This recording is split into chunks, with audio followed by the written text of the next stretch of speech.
Iyam Sita Mamasuta Saha Dharma Charitava Praticha Chainam Bhadramte Parnim Grinhishva Parnina. Wow! This verse in Sanskrit brings the crux of the importance which Sanatana Dharma lays on a marriage.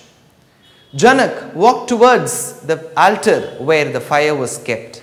He stood before the fire, took the hand of his daughter Sita and took the hand of his prospective son-in-law Ram, brought both of them together and said, Iyam Sita, hey Ram, you are a very handsome person. Chandrakantananam Ramam, your face is like the full moon. Athiva Priyadarshanam, very, very captivating. Rupa, by your form. Audarya, by your qualities. Gunaihi Pumsam, and such qualities. Pumsam Drishti Chitta, you bring and you captivate the hearts of the men. Well, this was $1 million question for us. While Ram has to captivate the woman's heart, why is he captivating the men's heart? Well, let's not conclude unless and until we get into the commentary of this particular shlok. Here, the poet Valmiki says, even the hearts of the men are captivated. What does this mean? Well, to explain this, I need to get into a concept called as Danda Kupika Nyayam. Well, what is this? Words in Sanskrit are really threatening. What is this Danda Kupika Nyayam? Will be a question to you. Now, to explain this particular concept of Danda Kupika Nyayam, my preceptors have given me an example.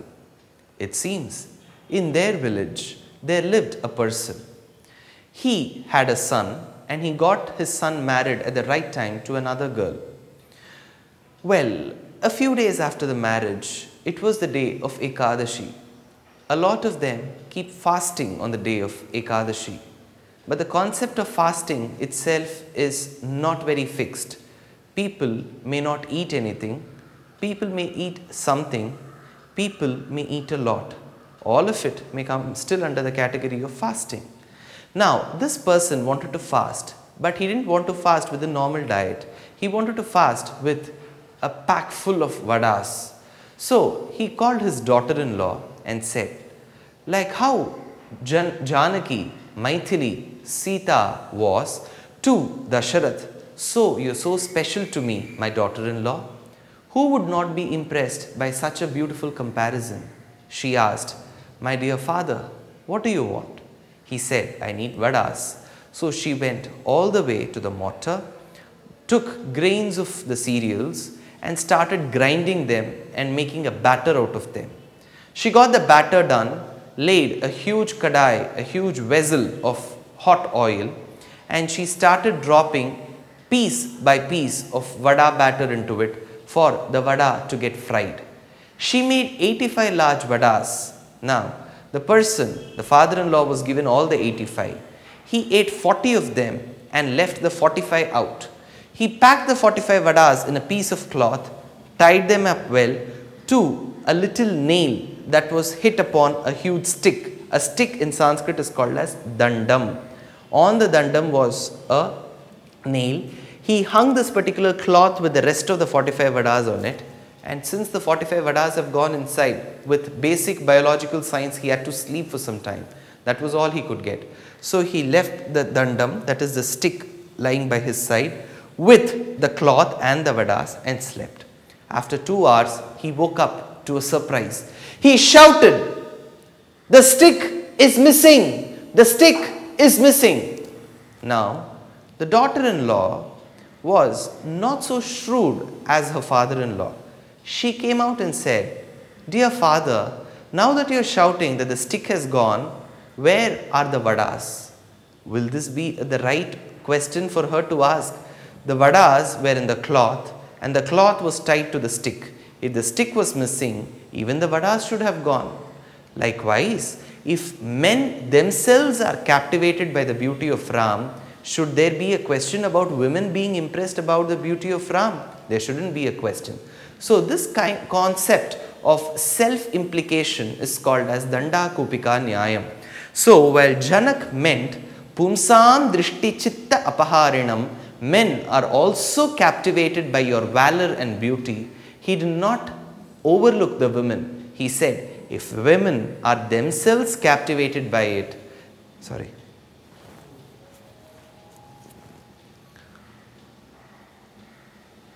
if men are themselves captivated by it, should there be a question of the woman? So, if the great person like Janak himself has been captivated, should there be a question about Janak's daughter Janaki about the beauty and valor of Ram?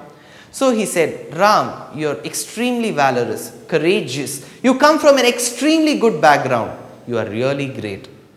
Now Ram lifted up his collar, wherein Janak said, now all this has been what people have been saying about you all these days. This is all what I have been hearing and what I have reiterated to you. Wait.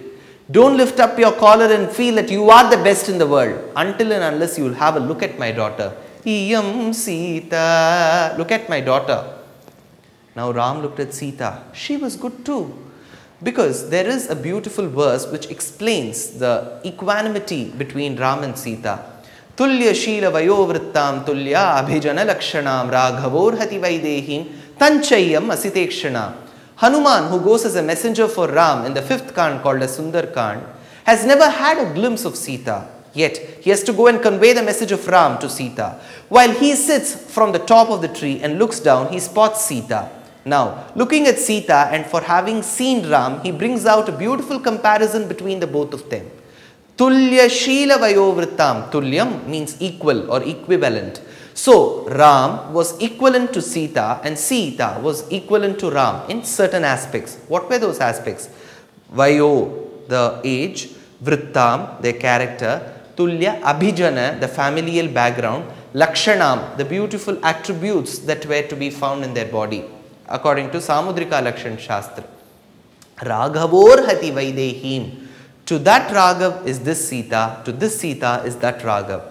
Tanchayam Asitekshana. Probably if I were to tell that Ram has lost to Sita, it will only be in one particular aspect. The beautiful, mercy-filled, nectarine-like eye glances is where Sita has won over Ram and Ram has lost to Sita. This is the beautiful comparison that was being brought between Ram and Sita. Well, when Janak turned towards Ram and said that you are a handsome person, all that he reminded was, Ram, you are great, but look at my daughter, she is equivalently great. Iyam Sita. Now, Ram said, you speak only about her beauty. Is beauty what that makes a person? Isn't it the education that one gets makes a person? Well, I have got two attributes. I am both handsome as well as good, well educated. Well, what to speak of your daughter? Now, Janak said, well, my daughter is as well educated.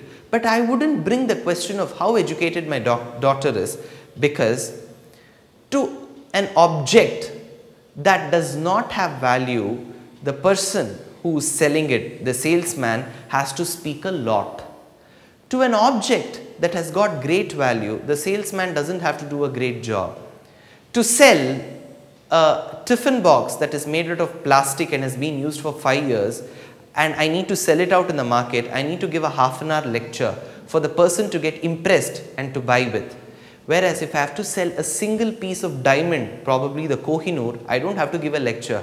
All that I have to say that this is a beautiful diamond and people will buy. To bring the beauty of my daughter, I just have to say she is beautiful. But to you, you will have to speak about your beauty as well as your education. So see how valuable and important my daughter is over you, Ram. So, Tulya Shila Vayo Vrittam, when we speak of equivalence, know that my daughter is always one step higher.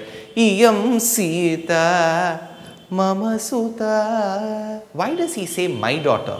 Well, there is a beautiful explanation given for this. In our Sanatana Dharma, there are two concepts, Ahankar or Mamkar. Ahankar is that concept wherein a person thinks that this is I, which is not it. Anaham. Aham in Sanskrit is I. Anaham means which is not I. I say this is my body. This is actually not my body. It is the Atma which is true. The body is not true. Atma which is eternal. Body is not eternal. Well, if someone dies, nobody preserves the body. The moment a person dies, the first thing the family thinks of is disposing the body. So if the body is that which is to be disposed, body is that which is to be discarded, body which is not eternal, so it is not valuable. So there was something in it which was valuable, eternal, great all these days, and that is the Atma. So while I think that this body is my Atma, this Atma is my body, I think that which is not I to be I. So it is Anaham which is thought as Aham. Hence it is called as Ahankar. Well, I say that this is my chair, this is my photo, this is my kurta. When I speak of all these objects as mine, which is actually not mine, because there is some person who has borrowed strings from nature, there is some other person who has weaved it, there is some other person who has dyed it with colors, there is some other person who has brought it to the store, there is some other person who has sold it, there is some other person who has bought and given it to me and I have worn it. So with so many stakeholders, how can I claim that this is mine? So assuming that an object is mine when it is actually not mine is called as mamakar. Aham is I, mama is mine. Ahankar or mamakar. So to consider saying that this is mine is actually wrong.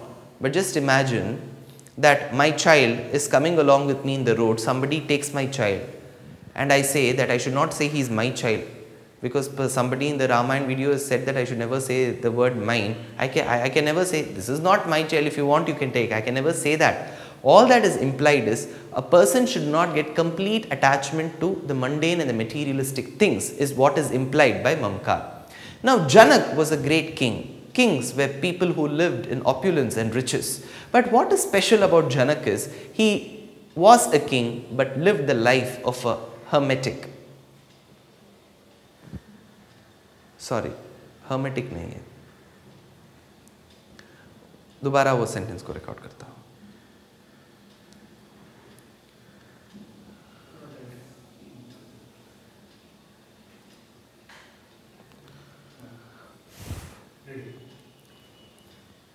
Janak was a person who was a king but lived the life of an ascetic.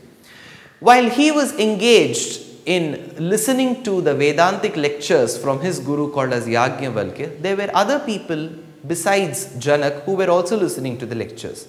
Though they had great concentration in the lectures, they barely or seldom did practice what was said.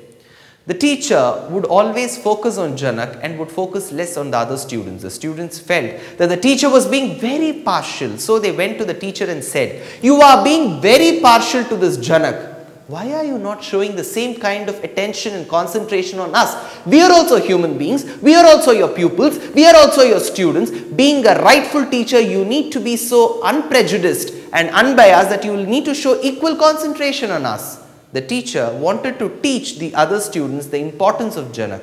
So what he did one day was, while Janak along with the other students were seated in this Vedantic class of Yajnavalkya, Yajnavalkya created an illusionary fire. It's called as Maya Agni. So there was Agni all around. People started running hither and thither. They started saying, "Where are my things?" Well, Janak was the only person who was still seated and looking at his teacher Yajnavalkya, who was delivering the lecture. The students around were flabbergasted. They said, "While these things are happening around, why is this Janak not running?" So, to bring about the importance of Janak, Yajnavalkya looked at Janak and asked, "Hey Janak, while people are running here and there to protect their things, you will also have things where you will feel, they are my things, I need to protect them, but you are not running. What is the reason for it?" At that time, Janak replied, "Mithilayam pradiptayam name kinchid pradahyate." The city of Mithila may be burning, but there is no such object which is mine which is getting burnt. Only if there is my object which is getting burnt will I run. There are no objects of mine which are getting burnt. So why should I run? So to prove the importance of Janak, who had this victory over Mamakar, who had the victory over the concept of where people say it is mine, that Yajnavalkya put this test. But that Janak who said to the people around, "There are no things which are mine," today is telling Ram, "Mama Suta, she is my daughter." Now what is the secret behind such a great Janak, such a realized soul who would never say that this is mine, this is mine, is now telling before Ram that this is my daughter Sita, Mama Sutta?